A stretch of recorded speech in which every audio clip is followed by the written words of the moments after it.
Hello students, welcome to my channel Akshita classes. आज हम करेंगे एक्सरसाइज 6.3। देखिए 6.3 का क्वेश्चन नंबर 1 क्या है। Find the value of the unknown x in the following diagram. जो हमें यहाँ पर अननोन एक्स दिया गया है उसकी वैल्यू हमें फाइंड करनी है। ये 50 है, ये 60 और इस एक्स की हमें वैल्यू फाइंड करनी है। तो चलो देखते हैं कैसे करेंगे। देखिए ये हमें एक ट्रायंगल दिया गया है। Angle A equal to X है, एंगल बी इक्वल टू 50 और एंगल सी इक्वल टू 60 है। तो हमें एंगल ये एक्स फाइंड करना है। एक्स कैसे फाइंड करेंगे? Bye angle sum property of a triangle. अब आपको ये पता होना चाहिए कि एंगल सम प्रॉपर्टी क्या होती है ट्रायंगल की। एंगल सम प्रॉपर्टी होती है कि ये जो सभी एंगल्स हैं, जो भी ट्रायंगल के तीनों एंगल होते हैं, उनको सम करने के उनका जोड़ करने के बाद 180 आता है। चाहे कोई सा एंगल कितना भी हो, लेकिन अगर हम तीनों को सम करेंगे तो उनका जो सम है वो 180 आएगा। इसको हम angle sum property of a triangle बोलते हैं और ये बार बार इस चैप्टर में यूज़ होगी, तो आपको ये पता होनी चाहिए। तो कैसे करेंगे? By angle sum property of a triangle. तो एंगल सम प्रॉपर्टी में हम तीनों एंगल ऐड करेंगे। एंगल ए कितना है? X plus 50 plus 60 equal to 180 हमारा आना चाहिए। तो एक्स प्लस 50 और 60 को हमने ऐड कर दिया, 110 हो गया। तो एक्स इक्वल टू, अब ये देखिए यहाँ पर ये प्लस है, आपको पता है इक्वल टू को इधर जाके ये माइनस में हो जाएगा। तो एक्स इक्वल टू 180 माइनस 110। अब 110 जब हम माइनस करेंगे तो हमारा 70 आ जाएगा। तो हमारी यहाँ पर x की वैल्यू कितनी आ गई? 70। तो अब हम करते हैं इसका सेकंड पार्ट। अब सेकंड पार्ट में हमें क्या दिया गया है? Angle Q equal to 30, angle R equal to x और एंगल P इक्वल टू, अब ये आप बताएंगे कि ये कितना एंगल है। आपको देखते ही समझ में आ गया होगा कि ये 90 डिग्री है। तब जब भी ऐसे बना रहता है तो ये 90 डिग्री का एंगल होता है। तो लिखेंगे by angle sum property of a triangle. क्या होता है? सभी को सम करेंगे तो x plus 30 plus angle 90 equal to 180। अब 90 और 30 को हमने ऐड करा तो 120 आ गया। अब यहाँ पर ये प्लस में है, इधर जाकर माइनस में हो जाएगा। x इक्वल टू 180 माइनस 120, तो x इक्वल टू आ गया हमारा 60। ये बहुत ही ईजी क्वेश्चन है, आपको देखते ही समझ में आ जाएंगे, आपको देखते ही आंसर का पता लग जाएगा। अब देखिए इसका थर्ड पार्ट।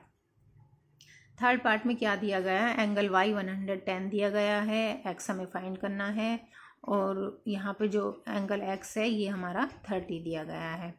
ठीक है, ये वैसे एंगल z बोलते हैं इसको। एंगल z इक्वल टू इन्होंने x दे रखा है। ठीक है, अब हम लिखेंगे जो भी ट्रायंगल की प्रॉपर्टी है। By angle sum property of a triangle, तो क्या हो जाएगा? एंगल सम प्रॉपर्टी में x plus 30 plus 110 equal to 180, क्योंकि हमने तीनों एंगल को सम करके लिख लिया और इसका सम हमारा 180 होता है।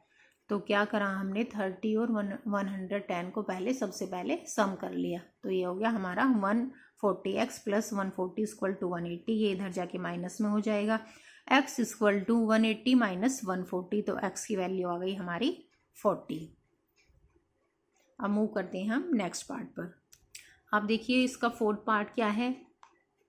ये हमें एक ट्रायंगल दे रखा है, इसका एंगल ये वाला x है, ये x है और ये 50 है। तो हमें x की वैल्यू फाइंड करनी है। By angle sum property of a triangle लिखेंगे 50 प्लस x इक्वल टू 180। अब देखिए x और x को हमें ऐड करना है। कैसे ऐड करते हैं? सेम है तो यहाँ पर भी 1 माना जाता है, कुछ लिखा नहीं होता, और यहाँ पर भी 1 माना जाता है। 1 और 1 हो जाते हैं 2, तो ये हो गए 2x। जैसे आपके एक हाथ में एक टॉफ़ी है और दूसरे हाथ में एक टॉफ़ी है, तो मिलाकर कितनी टॉफ़ी हो गई? 2 टॉफ़ी। तो यहाँ पर 2x हो गया। 50 प्लस 2x इक्वल टू 180।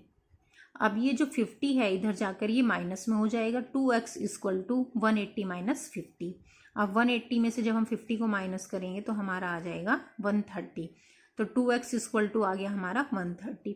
अब देखिए इनके बीच में ना तो प्लस का साइन है ना माइनस का साइन है। जब यहाँ पर दो नंबर्स लिखे होते हैं और उनके बीच में कोई साइन नहीं होता तो वहाँ पर होता है हमारा मल्टीप्लाई का साइन। तो ये पे क्या होगा, यहाँ पर ये मल्टीप्लाई का है तो इधर जाके ये इक्वल टू से इधर जाके ये डिवाइड का हो जाएगा। तो x इक्वल टू 130/2 और 130 को जब हम 2 से डिवाइड करेंगे तो हमारा आ जाएगा 65। तो x की वैल्यू आ गई हमारी 65।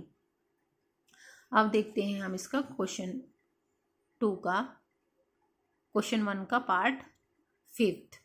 देखिए 5 में हमसे क्या पूछा गया है, ये एक ट्राइंगल हमें दे दिया गया है।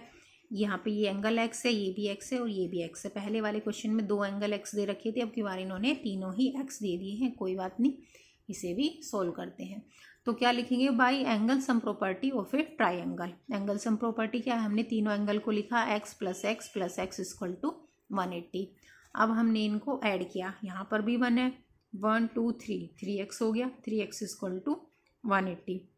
अब ये जो यहाँ पर है ये मल्टीप्लाई में होता है, मैंने अभी पिछले पार्ट में आपको एक्सप्लेन किया है।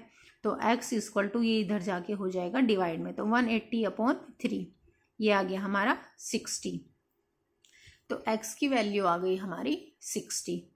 अब 60 वैल्यू आने पर क्या हमें पता चल रहा है कि ये भी 60 है, ये भी 60 है और ये भी 60 है।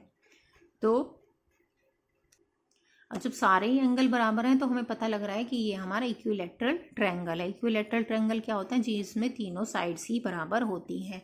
जब हमारे तीनों एंगल ही बराबर आए हैं तो इसमें हमारी तीनों साइड्स भी इक्वल ही होंगी और ये हमारा बन गया है इक्विलैटरल ट्रायंगल। अब हम देख लेते हैं क्वेश्चन फर्स्ट का 6 पार्ट, जो कि हमारा लास्ट पार्ट है।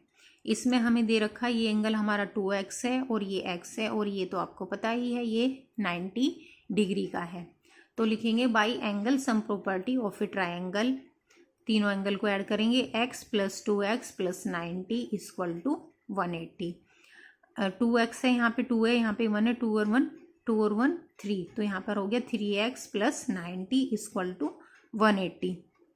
अब यहाँ पे क्या हुआ हमारा 3x इक्वल टू 180 माइनस 90, 180 में से हमारा हो गया माइनस कर दिया 90, तो 3x इक्वल टू बन गया हमारा 180 में से हमने 90 को माइनस करा तो x इक्वल टू आ गया हमारा 3x इक्वल टू आ गया 90।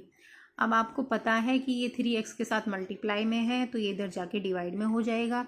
तो x इक्वल टू 90/3, 3 से जब हमने इसको डिवाइड कट किया तो ये आ गया हमारा 30, तो x की वैल्यू आ गई हमारी 30। आई होप आपको क्वेश्चन नंबर 1 समझ में आया होगा। ये इसका लास्ट पार्ट था। Thank you.